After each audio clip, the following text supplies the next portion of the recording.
Well, let's put it this way.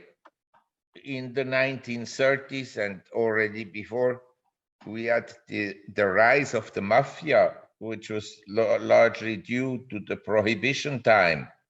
So it created a black market and a second economy, a black economy or underground economy.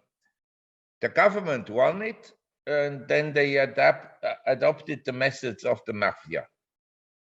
So the idea of the mafia has taken over Washington, D.C., and politicians do nowadays, although they're democratically elected, they take measures that are dictatorial. And this was financed by central banks, period. Yep. So you think they were too slow? So maybe you read, your viewers are feeling a bit depressed. I also want to add one thing.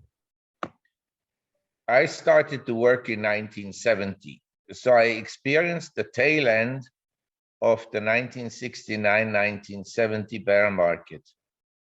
I then experienced the 73-74 bear market, the 81-82 bear market, and the bear market, the crash in 87, and the bear market in Japan after 1989, and the Asian crisis, and the bear market 2000, 2001, and the great financial crisis 2007, 2008.